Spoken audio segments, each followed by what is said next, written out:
You ever start a game, tell yourself, I'll just play for 20 minutes, and then next thing you know, it's 3 a.m., your pizza's cold, your dog's judging you, and your left eye is twitching from emotional damage? Yeah, that's the kind of game we're talking about today. We're diving into 15 linear games you'll be obsessed with after the first hour. So let's get weird, dramatic, and get extremely emotionally attached to digital people who don't know we exist. Uncharted 4 starts with a boat chase so intense, I almost dropped my controller and filed a missing persons report for Nathan Drake's sanity. You're dodging bullets, crashing through waves, and pretending you're totally calm while your jet ski turns into a torpedo. Then you flash back and boom, now you're in a Catholic orphanage throwing apples at people. It's like Indiana Jones had a baby with a soap opera and raised it on Red Bull. The game throws you from rooftops to pirate ruins to a Scottish monastery like a caffeinated travel vlogger with commitment issues. The real charm, though? The banter. Nate could be hanging from a cliff by a shoelace and still have time to crack a joke about it. I spent half the game treasure hunting and the other half staring at the scenery like a tourist who forgot what a bad guy looked like. It's linear, yes, but so smooth it feels like it's leading you by the hand with a witty one-liner and a grappling hook. Following that convoy. Man, you think they've sent enough goons after us? Well, we're still alive, so maybe not. So you walk into this fog-covered, monster-infested hellhole of a town because you got a letter from your dead wife saying, hey, meet me where we buried our trauma. That's already a red flag big enough to cover a football stadium. But no, James is like, this seems legit, and the game doesn't even wait to mess with you. Fog so thick you could butter toast with it. Creepy radio static that spikes your anxiety, and then, surprise, pyramid-headed freaks who swing swords the size of a Prius. Within an hour, you're not just playing a horror game, you're starring in a psychological breakdown sponsored by nightmares and guilt. But it's beautiful in the most messed up way possible. The remake makes everything sharper, darker, and more soul-crushing, like a haunted painting that whispers your secrets back at you. You'll start off curious and end up Googling therapists near Silent Hill.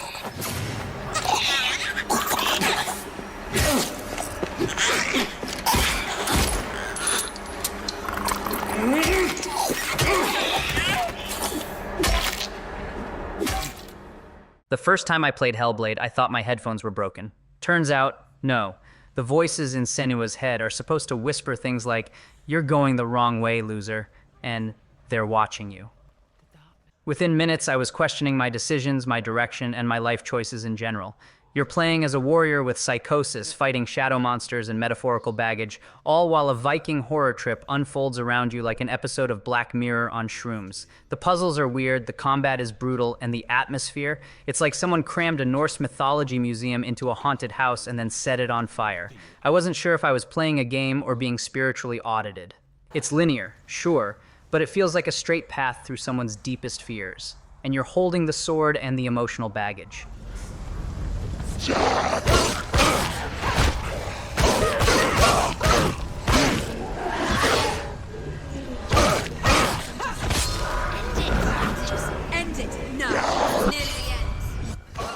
Sifu starts off like, here's your martial arts dojo, now go get revenge. And I thought, cool, I've seen movies, I got this.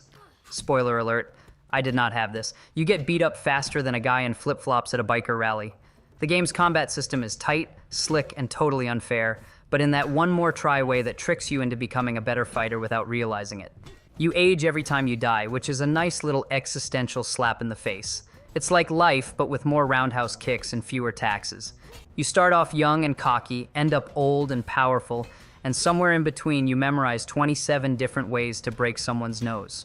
The story unfolds like an old-school kung fu flick had a baby with a roguelike and trained it in discipline and sadness. You'll be obsessed with trying to get good while the game quietly judges you for being terrible.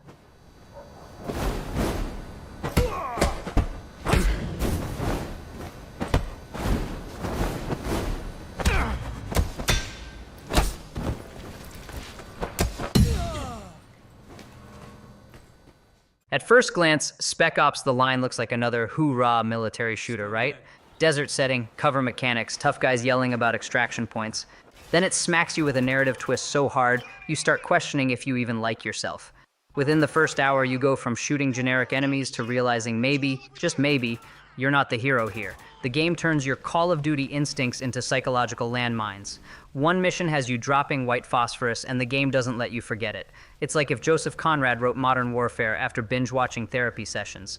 The combat is solid, sure, but it's the slow unraveling of your character's morality that really grabs you by the conscience and gives it a good shake. It's linear, but the direction you're going, straight into a moral abyss with a side of sand in your combat boots. Got a moving target! Running low! Gotta reload! Inside! Go, go, go! Got one! Hey! Playing Detroit Become Human is like trying to babysit 3 highly emotional androids through a telenovela written by Black Mirror.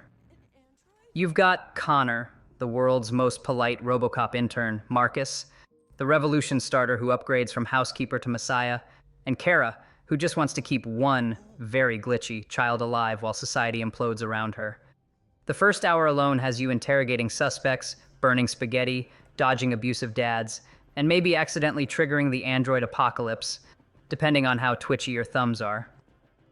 Every choice you make feels like it was designed to haunt you in a dream 5 years later. This isn't just a linear game, it's a choose-your-own-regret simulator with a side of, wow, I really messed up that timeline. You'll spend more time pausing to rethink your life decisions than actually playing, and somehow still screw up the peaceful revolution.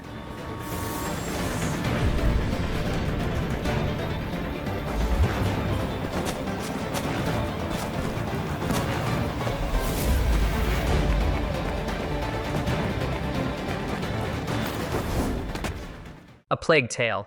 Innocence is basically, what if Home Alone was set during the Black Death and the burglars were the entire Inquisition, and also, surprise, a billion rats?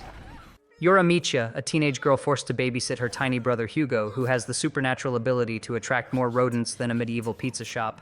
Within an hour, you're dodging knights, sneaking through plague-ridden villages, and figuring out how to solve puzzles using flaming chicken bones and straight-up panic. The game throws rats at you like it's running a Black Friday rodent sale. And the worst part? The rats aren't even the scariest thing. It's the adults. Every adult in this game is either trying to kill you, dissect you, or sacrifice you to science. It's dark, depressing, and full of moments where you shout, "Oh, come on," at the screen while being chased by what can only be described as a meat tsunami. Rats! The priest spoke of a way out through the crypt.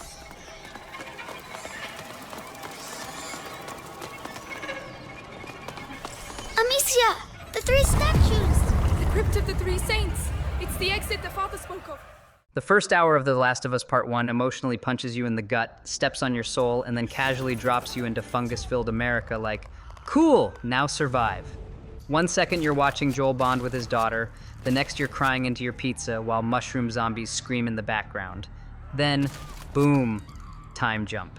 Now you're an angry smuggler with a beard and trust issues escorting the sassiest teenager in post-apocalyptic history across a ruined country. The game's linear, but it's paced like an Oscar-winning drama snuck into your PS5. 1 minute you're stealthily sneaking past clickers, the next you're crafting shivs out of duct tape in spite. Every encounter feels like a Shakespearean tragedy with Molotovs. It's not just a game, it's an emotional boot camp that trains you to cry, kill, and never trust anyone with a flashlight after sunset.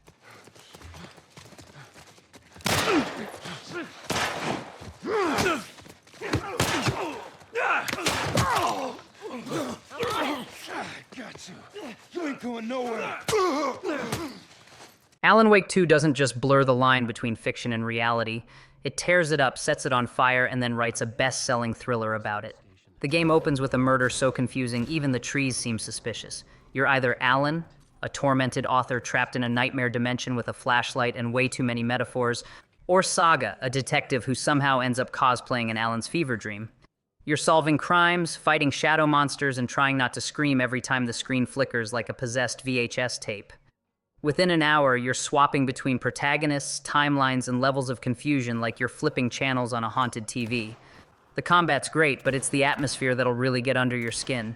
This game is like reading a Stephen King novel during an exorcism. And you'll keep going, because who doesn't love a story that literally fights back?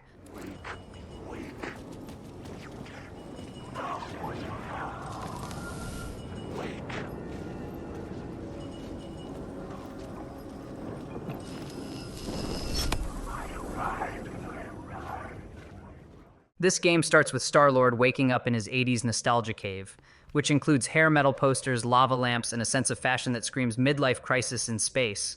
Then, without warning, you're tossed headfirst into an intergalactic mess involving religious cults, tentacle monsters, and your crew's non-stop group therapy sessions disguised as spaceship arguments. You don't control the team, you command them like the most chaotic band manager in the galaxy, and they all talk, constantly, like, please be quiet so I can hear the enemy footsteps levels of talk. But it works. The first hour is packed with action, jokes, beautiful alien vistas, and Drax asking existential questions no one wants to answer. The combat's flashy, the choices actually matter, and the story, way better than anyone expected from a game where one of your main party members is a raccoon with rage issues and an unhealthy relationship with explosives.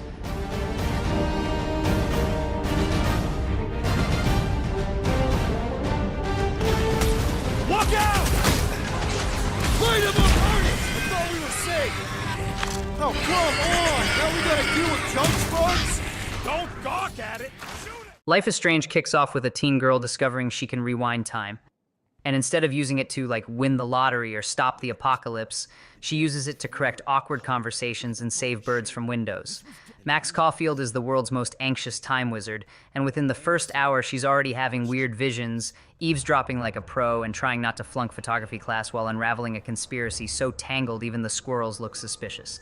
The game feels like an emotional mixtape soaked in pumpkin spice, teenage angst, and indie rock. Choices matter, and by matter, I mean you'll spend an hour agonizing over whether to water a plant or expose a corrupt school principal, all while your best friend Chloe threatens to skateboard off a cliff in protest.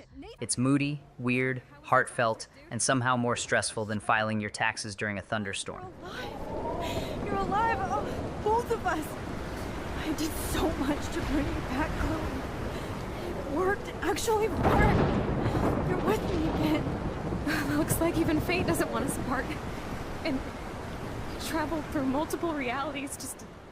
Control begins like a job interview that spirals into an SCP fanfiction after one too many energy drinks. You walk into a creepy government building, casually pick up a gun off a dead director's body, and boom! Congrats, you're the new head of a paranormal agency under siege by floating zombie accountants. The first hour hits you with psychic powers, deadly office furniture, and a janitor who may or may not be God. The game is linear, but it feels like you're sprinting through the middle of a fever dream narrated by David Lynch. You shoot, levitate, and throw filing cabinets at ghosts while trying to solve puzzles that involve reading memos about killer rubber ducks. The story is like a Rubik's Cube made of mystery meat, weird, squishy, and kind of brilliant. You won't know what's happening, but you'll love every haunted hallway and aggressive light fixture along the way.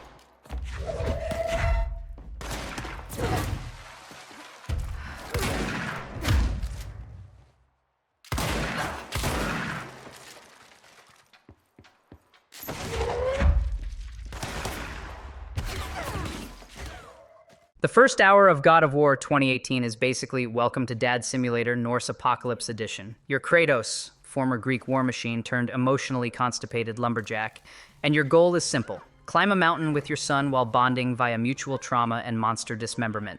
Then Baldur shows up, shirtless, invincible, and looking like he just rolled out of a Viking yoga retreat, and punches you through a forest. By minute 30, you've already killed more mythological beings than most textbooks even bother to mention. It's a linear game, yes, but it flows like a cinematic thunderclap mixed with father-son drama and axe physics so satisfying they should be illegal. You'll laugh, you'll cry, you'll probably hit a troll in the face with a boomerang axe and yell, "Worth it." Kratos doesn't talk much, but when he does, it's either life advice or boy, which frankly is all the vocabulary you need in this game.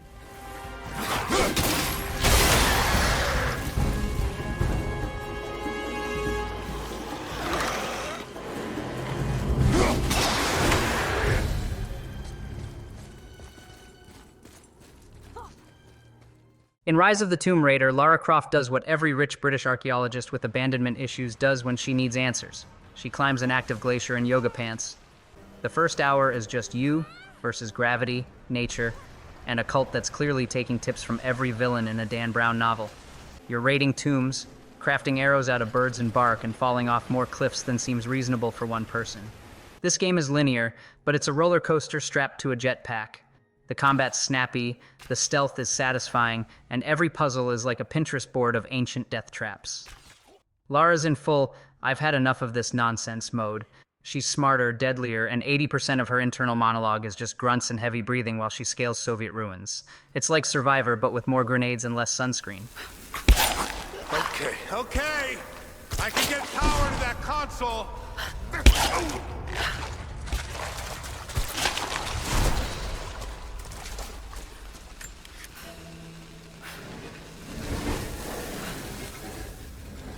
Resident Evil 4 Remake is what happens when you mix horror, action, and one-liners from a man who apparently studied sarcasm at the police academy.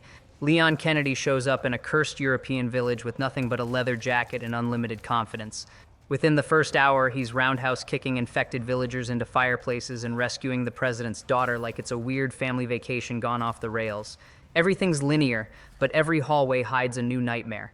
Possessed farmers, giant trolls, inexplicably placed bear traps, and that one chainsaw dude who gives off major, angry Home Depot employee energy. Leon quips through every encounter like he's auditioning for a zombie comedy special, but somehow it works. The remake cranks the chaos to 11 with glorious gunplay, upgraded visuals, and enough horror spice to make you check your windows twice. And trust me, you'll never trust a pitchfork again.